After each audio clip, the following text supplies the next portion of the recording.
Hello guys, நம்ம இன்றைக்கி Mahanadi serial today episode தான் பார்க்க போகிறோம்.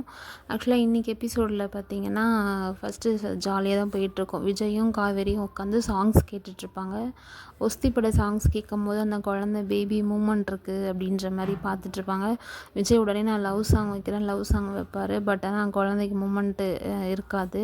உடனே என்ன பையன், என்னோடய பையனுக்கு லவ் பற்றி யாருமே தெரியலையே அப்படின்ற மாதிரி அவங்களோட கான்வர்சேஷன் எல்லாமே க்யூட்டாக நல்லா தான் போயிட்டுருக்கும். அதுக்கப்புறம் காவேரிக்கு ஃப்ரூட்ஸ் கொண்டு வந்து கொடுப்பாங்க. அந்த வீட்டில் வேலை செய்கிறவங்க கொண்டு வந்து கொடுப்பாங்க. அப்போ தான் வந்துட்டு அந்த 3 பேர், அதாவது விஜயா சந்தானமோட செகண்ட் ஒய்ஃப் இருக்காங்க இல்லையா, அவங்க 2 பசங்களும் அவங்களுக்கு தங்குறதுக்கு வந்து கெஸ்ட்டு ரூமை வந்து ரெடி பண்ணி கொடுங்க, என்ன இருந்தாலும் அவங்க நம்ம கெஸ்ட்டு தான் அப்படின்ற மாதிரி விஜய் கேர் பண்ணி சொல்லுவார். ஓகேன்னு சொல்லிட்டு அவங்க கீழே ரெடி பண்ண போவாங்க வேலை செய்கிறவங்க. ஆனால் பார்த்திங்கன்னா அதுக்குள்ளே அங்கே இருக்கவங்க வந்துட்டு இல்லை அதெல்லாம் கொடுக்கூடாதுன்னு சொல்லிட்டு ஸ்டோர் ரூமில் போயிட்டு அவங்கக்கிட்ட தங்க சொல்லிடுவாங்க. விஜயோட அத்தை தான் வந்து அப்படி சொல்லுவாங்க, ஸ்டோர் ரூமில் தங்க சொல்லுவாங்க. உடனே அது வந்து விஜய்க்கான தெரியாது. அவங்க உடனே ரொம்ப அப்செட் ஆகிடுவாங்க. ஏன்னா நமக்கு ஸ்டோர் ரூமில் எப்படி சொல்கிறாங்கன்னு சொல்லிட்டு பார்த்திங்கன்னா அந்த பொண்ணு சிந்து அவங்களும் ரொம்ப அழுவாங்க. என்ன இப்படி பண்ணுறாங்கன்னு சொல்லிட்டு அந்த பொண்ணு நம்ம ஏன் இங்கே இருக்கோம், நம்ம போகலாம் அப்படின்னு சொல்லுவாங்க. உடனே அந்த பொண்ணோட அண்ணா தான் வந்துட்டு இல்லை கிருஷ்ணா இல்லையா, அவர் தான் சொல்லுவார், இல்லை நம்ம போகக்கூடாது, நம்ம உரிமைக்காக தான் இருக்கோம், இங்கே எல்லாருமே வந்து வெல் செட்டில் இருக்கான்னு அவங்களோட பாயிண்ட் ஆஃப் வியூலேருந்து சொல்லுவாங்க. சாரதா வந்து 3 பொண்ணுங்களுக்கு நல்லா கல்யாணம் பண்ணி கொடுத்துருக்காங்க.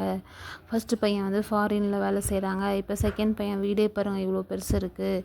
செகண்ட் பொண்ணோட ஹஸ்பண்டு, ஃபஸ்ட்டு பொண்ணோட ஹஸ்பண்ட், அப்புறம் மாதிரி வந்து தேர்ட் பொண்ணோட ஹஸ்பண்ட் வந்து கொடைக்கானலில் வந்து கெஸ்ட் ஹவுஸ் வச்சுருக்காங்க, ரெஸ்டாரண்ட் வச்சுருக்காங்க.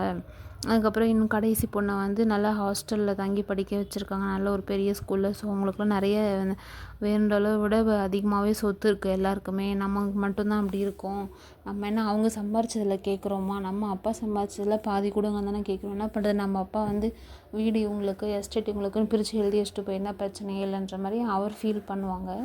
எனக்கு என்ன பண்ணுறது, என்கிட்ட காசு இருந்தால் அட்லீஸ்ட் நான் ஹோட்டலில் தங்க வைப்பேன் அப்படின்ற மாதிரி அவர் சொல்லுவார். அந்த சிந்து பொண்ணு தான் எனக்கு இங்கே இருக்கவே பிடிக்கல, எல்லாரையும் பார்க்குறப்ப கில்ட்டியாக இருக்குது, நம்ம வேறு எங்கேயா போய் தங்கலான்னு சொல்லுவாங்க. உடனே அவங்க அம்மா வந்துட்டு நம்ம இங்கே இதுக்காக வந்தோம், நம்ம வந்த வேலை முடிஞ்சிச்சுன்னா கிளம்பிடலாம் அப்படின்ற மாதிரி சொல்லி அவங்களோட கான்வர்சேஷன் போயிட்டுருக்கும். அதுக்கப்புறம் பார்த்திங்கன்னா அவங்க 3 பேர் உட்காந்து பேசிகிட்டு இருப்பாங்க. யாருன்னா சாரதா, காவேரி, யமுனா 3 பேர் உட்காந்து பேசிகிட்ருப்பாங்க. அவங்க பக்கத்துலேயே வந்து இந்த சிந்துவோட ஃபோன் அங்கே வச்சுருப்பாங்க போல, எடுக்க போகலான்னு சொல்லி யோசிச்சுட்டு நின்றுட்டுருப்பாங்க. அப்போ தான் அவங்க அம்மா வந்துட்டு நீ யோசிச்சு நின்றுட்டு இருந்தால் எப்படி வரும், வா போய் எடுக்கலான்னு சொல்லிட்டு ஃபோன் எடுத்துகிட்டு உடனே இவங்க சிந்துவோட அம்மா அமைதியாக இருக்காமல் சாரதா வம்பிழுத்துட்ருப்பாங்க. வந்து காவேரியும் சிந்துவும் பார்த்திங்கன்னா அவங்க அப்பா ஜாடையிலே இருக்காங்கன்னு சொல்லுவாங்க. உடனே சாரதா வந்துட்டு யாரும் என் அப்பா மாதிரிலாம் இல்லை, எல்லாமே என் மாதிரி தான், என்னோட மாதிரியும் என்னோடய அப்பா மாதிரி தான் இருக்காங்க, என் புருஷன் மாதிரிலாம் யாரும் இல்லை அப்படின்ற மாதிரி சொல்லுவாங்க. இல்லை அப்படி தான் இருக்காங்கன்னு சொல்லி அதில் அவங்களுக்கு கோவமாயிடும். அதுக்கப்புறம் எப்படி கல்யாணம் பண்ண மனசு வந்துச்சுன்னு தெரியல, உனக்காச்சும் தெரியாதா, எனக்கு தான் தெரியாது, உனக்கு தெரியும் ஆல்ரெடி மேரேஜ் ஆகிடுச்சுன்னு, தெரிஞ்சு தான் சண்டை போட்டேன், என்ன பண்ணுறது, அதுக்கப்புறம் ஏதாவது புரிஞ்சுக்கிட்டேன் அப்படின்னு சொல்லிட்டு சிந்துவோட அம்மா சொல்லுவாங்க. அப்படியே முறைப்பாங்க. உடனே உன் அம்மாவை கூப்பிட்டுட்டு போ அப்படின்னு சொல்லி காவேரி சொன்னது சிந்து அவங்க அம்மாவை கூப்பிட்டு உள்ளே போயிடுவாங்க. அதுக்கப்புறம் பார்த்திங்கன்னா ஆல்ரெடி வந்து விஜயோட பாட்டியும் அத்தையும் 2 பேரும் சோஃபாவில் உட்காந்து பேசிகிட்ருப்பாங்க. எப்படி பார் விஜயோட நிலைமை எப்படி ஆயிடுச்சு, இவ்வளோ பெரிய கம்பெனியில் இவ்வளோ பெரிய பிரச்சனையை சால்வ் பண்ணிகிட்டு இருந்தால் அவனை கொண்டு வந்து மாமனாரோட செகண்ட் ஒய்ஃப்னு சொல்லி அந்த பிரச்சனையை சால்வ் பண்ணணும்னு வச்சிட்ருக்காங்க அப்படின்னு சொல்லி அதை ஃபீல் பண்ணிகிட்ருப்பாங்க. விஜய் பார்த்திங்கன்னா ஜாகிங் போயிட்டு அப்போ தான் உள்ளே என்ட்ரி ஆகார். உடனே வந்து பேசலான்னு சொல்லிட்டு வந்து சாரதா கிட்ட உட்காந்து பேசுகிறதுக்கு வந்து உட்காந்துருப்பாங்க. என்னாச்சு, ஏன் ஒரு மாதிரி இருக்கீங்க அப்படின்னு கேட்பாங்க. உடனே வந்துட்டு காவேரி அம்மனாவும் சொல்லுவாங்க, இவங்க வந்துட்டு என்னை விட அப்படி அவகிட்ட என்ன இருக்குன்னு சொல்லி கல்யாணம் பண்ணாங்க, வேணா அழகாக இருக்காளா, என்னை விட படிச்சிருக்காளான்னு சொல்லி ரொம்ப நேரமாக கம்பேரிசன் பண்ணிகிட்ருக்காங்க அப்படின்னு சொல்லுவாங்க.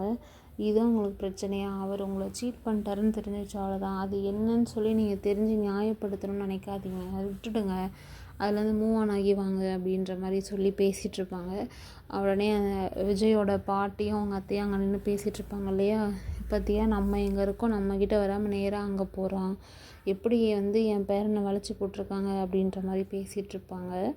இப்படியே முடிஞ்சிச்சு. அடுத்த எபிசோட் நடக்குதுன்னு பார்க்கலாம். இந்த வீடியோ பிடிச்சிருந்தா லைக் பண்ணுங்கள், ஷேர் பண்ணுங்கள், சப்ஸ்கிரைப் பண்ணுங்கள். தேங்க்ஸ் ஃபார் வாட்சிங்.